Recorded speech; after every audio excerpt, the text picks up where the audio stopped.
What's up, guys? Welcome back to Newswave. So it figures, right? Yesterday, 2 hours after Newswave goes up, boom, there's the Nintendo Direct Mini. Yeah, it wasn't, I guess, considered like their big general direct. It was a pre-recorded one that they didn't even bother live streaming. They just dropped it on YouTube. We've seen it before, but after looking over this Direct Mini, it's kind of clear why it was a mini.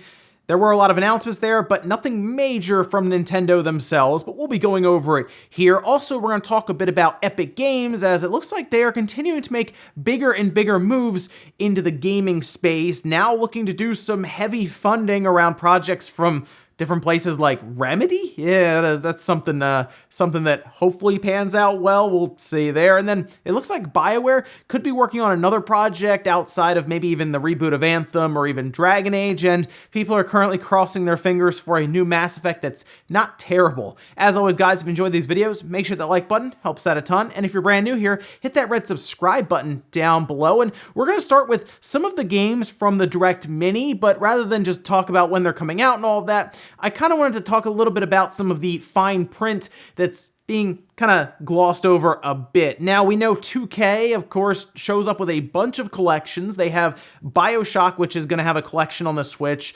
XCOM, and then Borderlands. All of these games, by the way, are dropping on May 29th for some reason. I don't know. 2K, sure, okay, drop all these games on the same day, make people choose. That could have been 3 months in a row of games from 2K, but what do I know? However, there is something about these different games that has to do with the download requirements. Even if you buy it physically, yes, if you look at the screenshot here of all the different games, you can see at the bottom, it does say download required, you know, where it has a little internet, little globe down there. It says micro SD card download required. Yeah, you're going to be downloading quite a bit. For example, while the BioShock collection has a 16 gigabyte cartridge, it will apparently have a larger download that is not really told to us yet, but it will mostly just have opening scenes of each game on the cartridge. So it doesn't even have a full game at all on there from this. The Borderlands collection is on an 8 gigabyte cartridge and could have up to a 35 gigabyte download being required. And then if we move over to XCOM, you will have to download roughly 24 gigabytes, and that's on top of the cartridge that you just put in your system. 2K's done this with NBA, where they use a very small cartridge and then push like a 25 to 30 gigabyte download to you. I am actually surprised they are using a 16 gigabyte cartridge though. I mean, just put like one of the games on an 8 gigabyte cartridge and then have us download the rest. I don't really know why they decided to have all parts of all 3 games on there that you start and then you have to download the end of it. Strange, but just keep that in mind. If you're picking those up physically anyway, then you're going to need a big SD card anyway. Also, we had previously mentioned the Epic Games Store, and something they continue to do is give away games for free. Like, just say, hey, here's a game. Like, they keep doing that to try to keep you on their platform, and they are doing that once again. You can go to the Epic Games Store launcher and download World War Z. They tweeted this out here, saying that you have until April 2nd to go ahead and claim World War Z on the Epic Games Store, and you just get to keep it forever. I do like this, by the way, that they continue to compete this way for Steam, because we get free games. Like, it's good for us, the consumer, so okay. You keep competing over there, Epic Games. I do like getting these kind of things for free, and World War Z is actually a good game, especially if you enjoy kind of the Left 4 Dead series. Definitely one to check out, and I mean, it's free. Oh, and we had talked about Half-Life Alyx a bit before with the really good review scores. People were excited for it, but one thing people are not excited is how expensive the index is and the fact that you have to use VR to play it.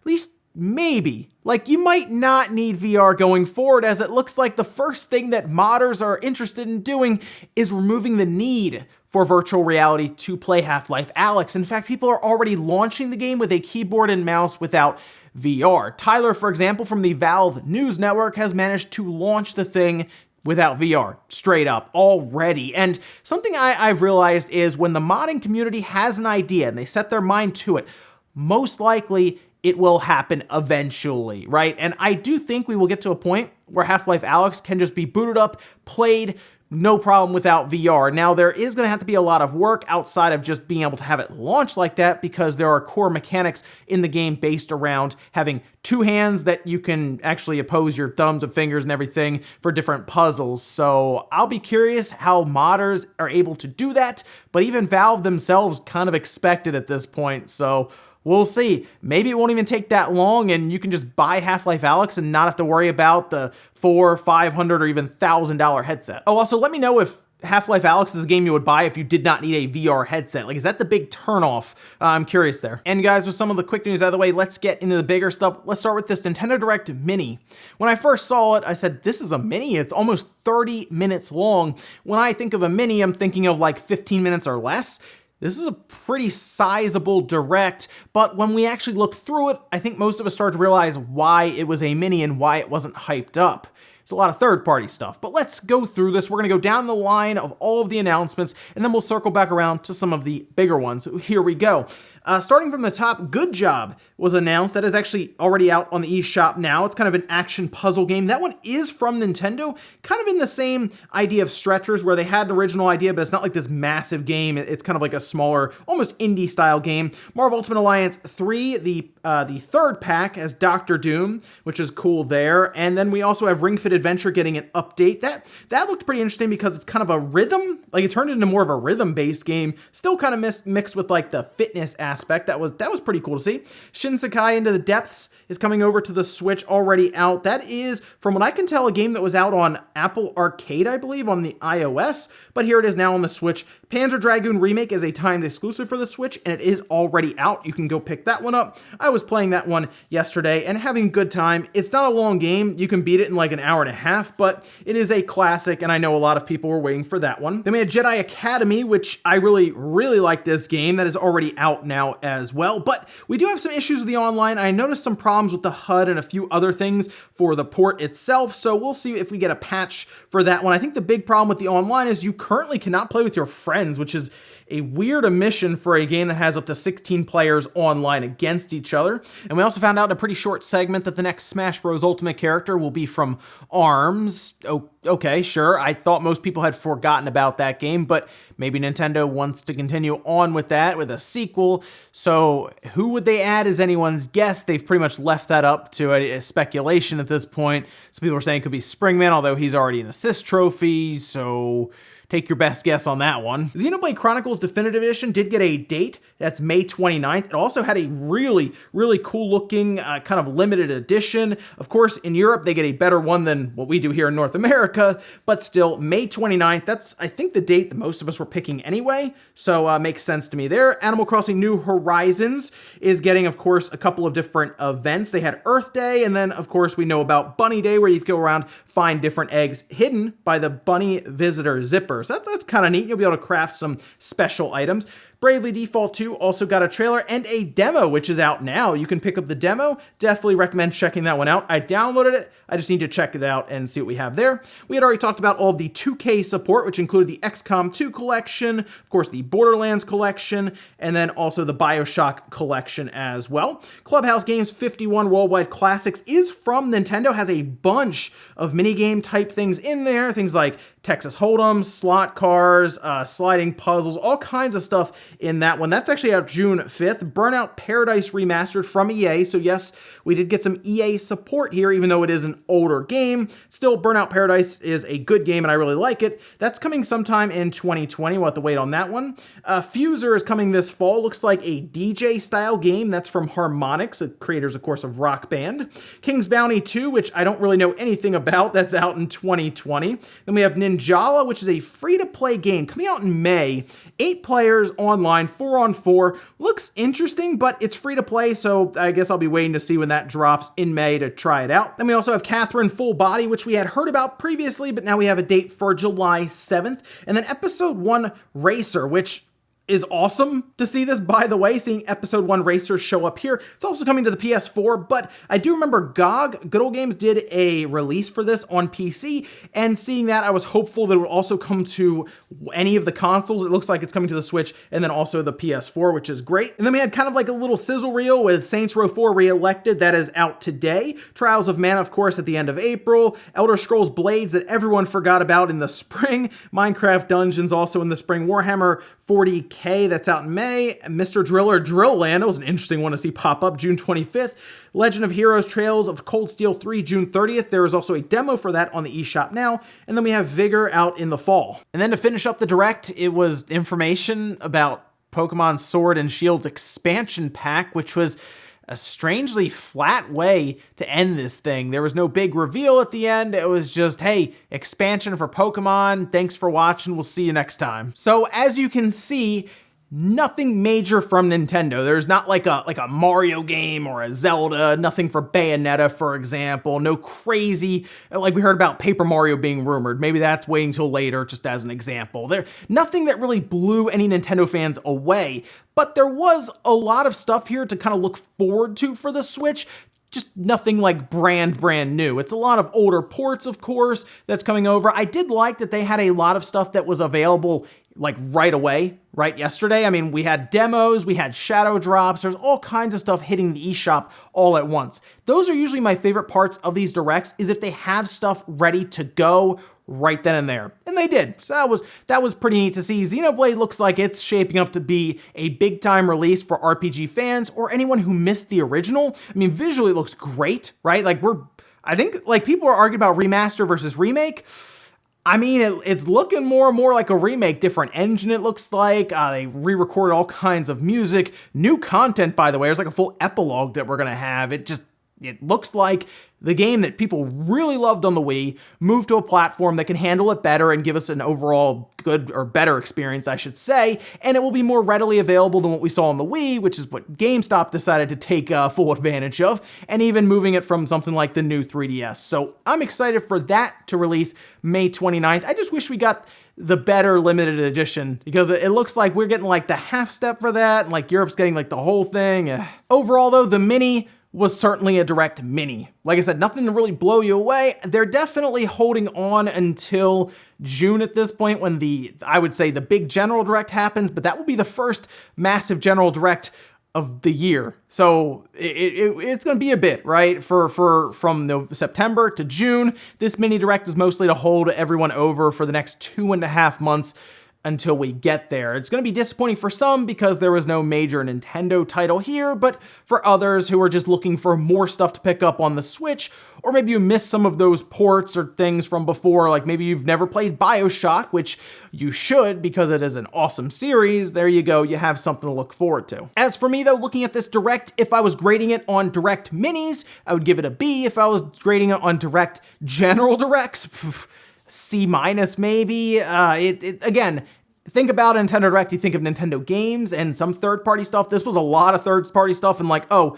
here's a Nintendo game dropped in there. Yeah, strange stuff there, but I guess now we look forward to June, and we'll have Xenoblade in May, and see what we get for the rest of the year. It's also the question of, was there an issue with the virus that's currently out there, possibly delaying stuff? And I would say, yeah, probably. So we'll see what we get as we get closer to June, but for now, look forward to all the different things in the Direct, specifically Xenoblade. Next up, let's talk about Epic Games, as they are looking to do some funding for different projects coming up. Remedy is the one that everyone picked out because a lot of us were thinking that Sony was going to strike a deal with them, but let's move over here to their press release that they put out on their website detailing kind of their objective and what they're looking to do with some of this publishing. Now you can see they have Gen Design, Playdead, and Remedy. Remedy appears to be the big one, as they're going to fund multiple projects, it appears.